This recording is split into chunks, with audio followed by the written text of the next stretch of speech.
I want to start this off by saying that my mother-in-law, Judith, female 50, is a great woman and I love her. What has happened is completely out of character for her, which is why I've come to Reddit for advice and to rant. I got married to my husband Arthur, male, 31, 3 years ago. It's a very happy, loving, stable marriage, so I have no complaints there. To make better sense of what happened, it's important to know his past and family. Judith, my mother-in-law, had Arthur very young when she was only 18. Her parents didn't help her out, and she was disowned by her family and ostracized from the community for getting pregnant before marriage. Arthur's biological dad bolted 5 months into the pregnancy, saying that he wasn't ready. So my mother-in-law was all alone. She took the help of some friends, worked odd jobs, and raised Arthur by herself. She's an incredibly strong woman, and I'm in constant awe of her. When Arthur was 5 years old, my mother-in-law got married to Isaac, my husband's stepfather. Arthur considers Isaac to be his father and calls him that. From what I've heard of him, he was a great parent to Arthur and never once made him feel like he wasn't his own. I've only heard heartwarming and positive stories about him, and my husband has great memories of his father. Isaac died when Arthur was 15. It happened suddenly, and neither my mother-in-law nor Arthur saw it coming from what I know. Mother-in-law never really recovered from the shock. Moreover, both mother-in-law and Isaac had ordinary jobs, meaning they didn't pay well. They had limited savings, and his death put my mother-in-law in a tough spot. They somehow managed to make their way through the next few years. Then, after school, Arthur got accepted into a Tier 1 college with 100% scholarship. This made things better for both him and mother-in-law, and it kind of set up his future in a way that he would be able to climb out of the rungs of the lower class and build a better life for himself. Both my mother-in-law and I are insanely proud of Arthur for what he's achieved, considering where he came from. And to his credit, he always acknowledges the sacrifices that his mother and father made for his education, and that he'd be nowhere without their help. My story is the complete opposite of my husband's. I'm the daughter of first-generation immigrants who are obscenely rich. I come from an opulent and renowned business family, and 4 generations of my family have been in this business. Back in my home country, which is in Asia, my family is filthy rich and quite well known. My father was sent to the US to expand the business, which he was able to do successfully. My parents' marriage was arranged by my grandparents, and it's been a happy marriage, if I can call it that. Basically, I was born into money.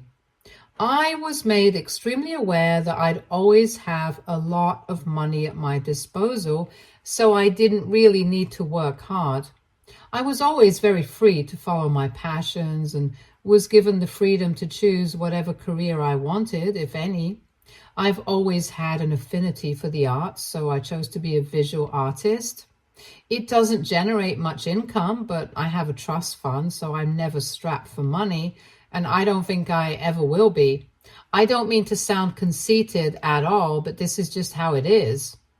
Added to this, when I was 19, about 9 years ago, I got a huge amount as a settlement in a discrimination lawsuit. I'm not allowed to divulge details, but I'm a woman of color, and I was treated horribly by someone in a position of power. I decided to take the legal route, and I ended up winning and getting a huge amount. My father helped me get started with all that money. Instead of spending it, we bought 2 properties and put them on rent. So apart from the money in the trust fund, I also have substantial rental income and other investments. I never need to work a single day in my life, and my money will grow. Since I have this security, I'm able to follow my passions. I'm a painter, and even though it may sound like a silly little hobby, my pieces do sell. I live a good life and I can't complain. I met my husband 5 years ago and we got married 3 years ago. It's a rock solid marriage and I feel lucky to have found someone like him. His mother, my mother-in-law, is a great woman and she has always treated me with a lot of love and respect. I actually considered myself quite close to her since I never had a very close emotional relationship with my parents. My father was busy looking after the business and my mother was busy looking after my father. I had all the resources in the world and they did the best they could for me. But the emotional angle was missing. Arthur and his mom are the complete opposite. They were always strapped for money, but they had so much love for each other. I know a lot of people don't have good relationships with their mother-in-laws, but mine has been near perfect, except for this one incident. She doesn't interfere in our lives, is warm and helpful, and I genuinely adore her, which is why her behavior baffled me. 2 years ago, I gave birth to my son, Zane. It was a difficult pregnancy and an even more difficult birth. I won't give you all the gory details, but I lost a lot of blood and I was on complete bed rest for the next 8 weeks. It was a difficult time for us as a family, and this is when mother-in-law stepped up. She told me not to worry about a single thing and that she would help me and take care of the baby. She was an angel for us, a blessing in disguise. I know that without her, I wouldn't have made it. She moved into our house, took care of Zane and me, and just made everything so easy. Arthur did his part too. I don't mean to imply that he was a deadbeat, but well, he's the father and that was his duty towards both me and our son. Mother-in-law did everything out of the goodness of her heart. We insisted that we would pay her, but she refused. We had been helping her financially, otherwise as well, and she said she didn't need anything more from us. For context, Arthur had been sending her money since he got a job and has been covering some of her expenses every month like clockwork. I knew this was important to him, and it was his way of thanking his mother, and I've always respected his sentiment.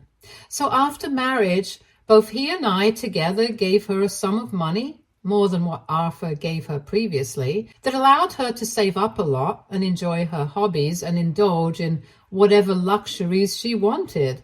She never asked for a single penny, and both Arthur and I did what we did because we thought it was the right thing to do.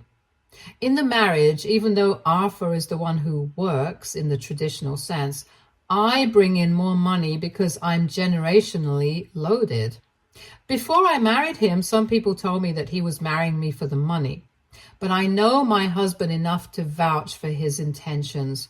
He's never eyed my money, and I have no reason to doubt him. This is also why I felt no qualms at all about spending money on mother-in-law. And once Zane was born and she helped me out so much, there was nothing to be suspicious of anymore. The money continued, and I want to reiterate that she never asked for a single penny. Gradually, however, she started making a few jokes here and there. Things like how she would retire soon because her son had married into money, or that she would soon be one of those rich mother-in-laws and maybe even start a TikTok with me. Harmless stuff said in jest, or so I thought. That's how I took it too. I thought she was joking. She always said it humorously and never gave us an inkling that she was angling for more. And to be honest, even if she was, I didn't mind. She's my family. If she needed money, I'd give it to her. If she wanted money, I'd give it to her. She never asked, and she never seemed entitled. It was just a few jokes here and there, and only within close family or amongst us four, so I never thought much of it, and it never raised any eyebrows. Now, onto the issue. My mother-in-law turned 50 this year, and Arthur and I wanted to give her a nice gift. My mother-in-law has always lived in rented houses all her life. Arthur and I decided that I had enough money for a significant down payment on a house, and this would be our gift to her. My rental income from my other properties was enough for the mortgage plus some extra. So it wouldn't really dent how we were living right now. Plus, Arthur had been planning on doing this for her when she turned 60. Given my money, we were able to push it back by 10 years, and I was happy to do this for her. I had planned this for her ever since she helped out with Zane. Ever since then, I have tried and got more information on her dream house, what she would want, what she would prefer, and things like that. I always tried to be discreet, and I gradually gathered enough information to get a house built according to her liking. So we bought the property and gradually modified it over the next few months to suit her needs. For instance, my mother-in-law always wanted to adopt a cat, so we made sure to include a small space for a cat. It wasn't a sprawling space. It was a 2-bedroom unit with ample ventilation and greenery. Not massive, but also not tiny. It was almost 100% equal to what she was looking for. Plus, we had to be very secretive and sneaky with the planning and modifications. This was to be a surprise for her, and we would give her the keys to the apartment on the day of her birthday. It was all planned well in advance, and both Arthur and I were very excited about her reaction. However, what ended up happening was the complete opposite of what we had anticipated. A few weeks before her birthday, we had her over for dinner. She was playing with Zane, and we were talking about the latest piece I made. Mid-sentence, she abruptly says that she needs to talk to me. I asked her what was up. She said she wanted a particular necklace for her birthday, and she wanted to wear it for the party. Now, the necklace in question was quite expensive, and I was a little hesitant because we had already put in so much money for the house. However, I didn't know how to say no, so in the moment I told her that I tried to get her that necklace. She was visibly annoyed when I said that, which is quite unlike her. She didn't say much at the time, but I knew she had made a sour face. Things were awkward after that, and she left after a while. Right after she was gone, I told Arthur about what happened. He said I had to outright say no, but would also have to tell her that we had something else for her, and that was why we couldn't get her the necklace. I decided to wait for a few days to see if things got better, and if she didn't ask for the necklace again, there was no need for me to text her and remind her that I wouldn't be giving her the gift she wanted. 4 or 5 days after this incident, mother-in-law dropped a text. The text read that she really wanted us to gift her that necklace and that it was the only thing she'd ever demanded from us. I replied that I knew she wanted the necklace, but Arthur and I had already purchased a gift for her, and we were very sorry that we couldn't get her the necklace. We knew she loved what we had gotten for her, and it was only a matter of a few days until we gave it to her. I tried being as polite as possible in the text because I didn't want her to feel like we didn't want to give her a gift. She didn't respond to the text, and I figured she was upset, so I wanted to give her space. What happened next completely blew my mind.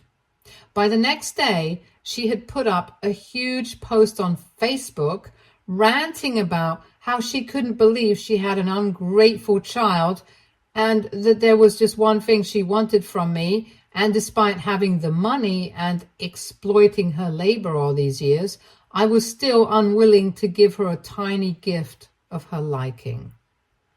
The post was a complete slander of me and my character, even going as far as to call me a rich, snobby, and snooty stuck-up.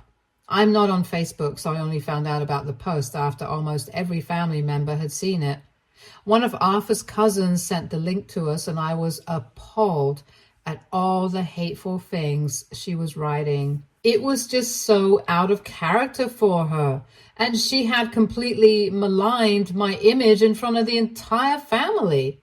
Although it was both Arthur and I who had told her that we wouldn't be able to give her the gift she wanted, she only targeted me in her post, going as far as to say that Arthur was under my influence and I controlled him with my money. It was a shit show through and through, and I felt so bad that she would think, let alone write, all this about me. I was crying, and Arthur tried his best to comfort me, but I was inconsolable. He said he'd talk to her and request that she take the post down if that made me feel better. He called her up and asked her to take the post down, and that just because we weren't giving her the necklace she wanted didn't mean we weren't giving her anything at all. She doubled down on what she was saying and was even more hurtful and bitter on the call. It felt like talking to a poisonous snake. No matter what Arthur said, she wouldn't listen. She also said she wouldn't take down the Facebook post and that she didn't want to associate with a hateful woman like me ever again. She said she'd never be running any errands for us or helping us out with anything. All in all, it was a totally unproductive call that not only made things worse, but also got me uninvited from her birthday party. Arthur realized that there was no point in talking to her anymore and disconnected the call. I was miserable for the next couple of days, and Arthur tried his best to be there for me. He was furious at his mother and refused to pick up her calls. Whenever I asked him what we were going to do, he said I should leave everything to him and not worry about what was going to happen. Cue her birthday, and things came to a boiling point. Arthur went to the birthday party with no gift in hand. Mother-in-law was cordial with him from what he said, but there was still a lot of tension in the air. Most of her friends and family were present, so Arthur just mingled with other people. Most, however, steered clear of him because I'm guessing all of them had read the Facebook post. Now, at the end of the party, mother-in-law had planned to open her gifts. Before she could get on with that, Arthur got up and said that he had something for her. He said he was very thankful that he had a mother like her, and that he was who he was largely because of the efforts and sacrifices she'd made throughout his childhood. He said he'd always tried his best to be a good son, so much so that he'd been sending her monthly payments ever since he got a job. He told me before going to the party that he'd be saying this, and I begged him not to cause chaos, but he was insistent, saying that if mother-in-law put up her side of the story, he had every right to clarify his side. Once he said the part about regular monthly payments, mother-in-law got visibly uncomfortable, and there were a lot of long looks and glances around the table. He went on to say that he was so sorry for his mother's stupidity because little did she know that he and I had bought a house for her that we had been working on for almost a year to turn her into a homeowner and allow her to retire early. He had made a PowerPoint of the entire house with the rooms, the yard, and everything, and showed it to everyone at the party on the screen. He said he couldn't believe that mother-in-law was willing to let it all go for a necklace, despite him and me repeatedly telling her that we had something planned for her. He said he was sorry we didn't get her the necklace, and he decided to sell the house, buy the necklace she wanted, and keep the rest of the money. By the end of his long speech, mother-in-law was in tears and everyone else was disapproving of what she'd done. He then excused himself and doesn't know what happened afterwards, but he feels much better after calling mother-in-law out for what she did. I don't know where I stand with all this because I'm generally not a very confrontational person, and I do feel bad for her, but I also think she went a little too far with the Facebook post.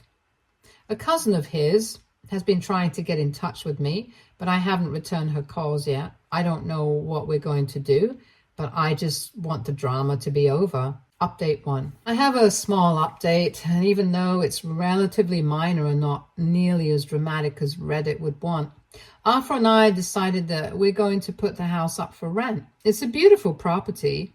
The interiors are new, and we were very meticulous in ensuring there should be no hurdles for mother-in-law. I genuinely feel this house has the potential to fetch us a great sum and be a source of regular income for us. We listed the flat 2 days ago, and we already have some queries.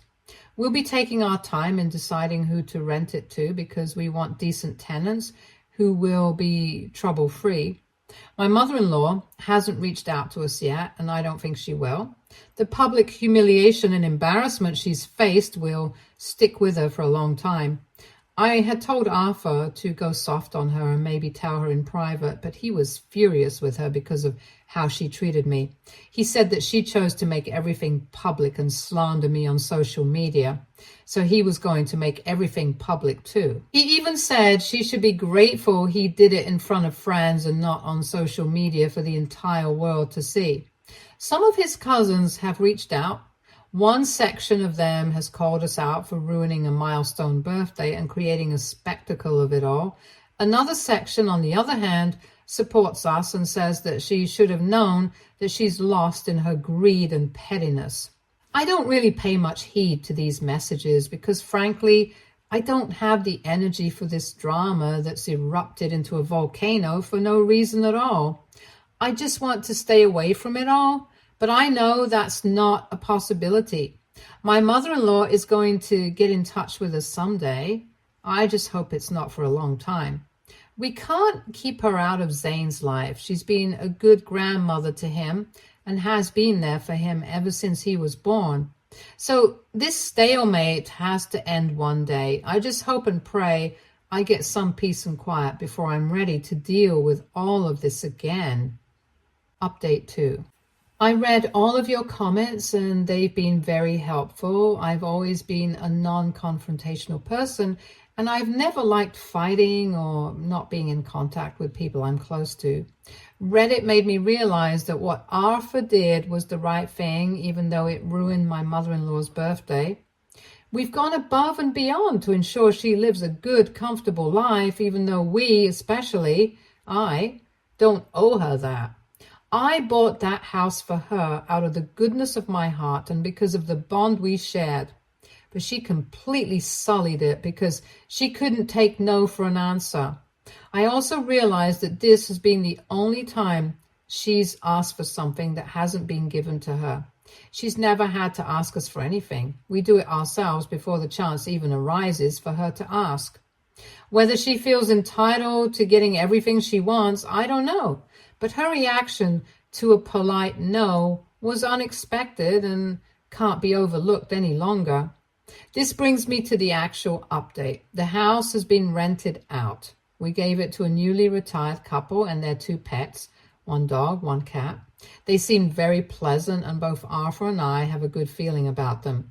The lease has been signed and they'll be moving in very soon. I'm glad they have pets because we made tiny areas in the apartment, keeping my mother-in-law's wish of adopting a cat in mind. Thankfully, all that effort won't go to waste. While this was happening on one hand, there's been a dramatic turn of events on the other. Mother-in-law reached out to us. By us, I mean Arthur. At least she started that way. In the initial few messages, she acted as if nothing was wrong at all. She wanted to brush everything under the rug and pretend there had been no fight whatsoever. But Arthur wasn't having it. He was very cold and curt in his replies, and I think she understood that there was no wriggling her way out of this one. She then finally asked him to come over with me so we could talk it out. Arthur said he'd talk to me and let her know. I told him I wasn't comfortable meeting her at her house, so if we met, it would either be at our place or in a public place. Secondly, I didn't want Zane around when she came because there was a chance the meeting could turn ugly, and no matter what, I didn't want Zane to witness any of this. He had no business seeing his parents and grandmother fight each other. Arthur thought a public place might be too noisy for a meeting and that none of us would be able to express ourselves properly there. So ultimately, we decided we would meet her at our place. When the same was relayed to her, she was adamant at first, but ultimately gave in because we gave her no room for negotiation. She came over, and initially it was very awkward. Then, instead of apologizing for her behavior, or at least acknowledging her role in the entire chaos she caused, she had the audacity to ask me for the keys to the house. That's when I knew that all of you were correct, and she was greedy from the inside. I couldn't help but laugh in her face when she said that. She turned red with embarrassment. I tried to remain as dignified as possible and said that we had unfortunately rented the property out to someone, but we'd be giving her the necklace as requested. She looked at Arthur as if waiting for him to call out my bluff, but he just shrugged. That's when she started saying we couldn't do this to her, and the house was hers because we had bought it for her birthday, and that she was being gracious by still accepting the offer, considering we ruined her 50th birthday. I didn't know what to say to that. Neither did Arthur, because the next thing I know, he was ushering her out of the house. She refused to go and started screaming at him, saying that I had him completely under my spell and that I was a witch who'd taken her baby boy away from her. It was so cringe, it made me barf, if I'm being honest. I didn't even try to stop Arthur or get in between them. I just told her that I believed she'd overstayed her welcome and that her pretty necklace would be delivered to her as promised. As for Zane, she's free to meet him whenever she wants, but it will always be supervised. I will not be letting my son meet her unsupervised. She's a viper, and if she can try to poison my husband against me, who's to say she won't do it with my son? She ran away in tears after that, and I think both Arthur and I are blocked, so I don't think she's interested in meeting Zane anymore. The option is always open to her if she wants, but I'm done being the bigger person. Update 3. Hi everyone, I had logged off Reddit and forgotten about the account, so I'm sorry about that. The necklace was delivered to mother-in-law as promised. What she's done with it, I don't know. The monthly payments to her continue like before because whether we like it or not, she did raise my husband and did it really well and helped me when I needed her. She asked to see Zane a couple of times, but we're still firm on the part where we won't be letting her meet him unsupervised. She's unwilling to accept the condition, and if that's her hill to die on, so be it. I'm done helping her or trying to make excuses for her behavior. She dug this grave for herself, and if she can't put her ego aside to make amends with her only family, she's the one who's going to lose out. There will be no more updates because there's nothing else to share. I came here to rant, and I sincerely hope I don't have to go through something like this in my life ever again. Stay tuned for more stories from Argo Relationships.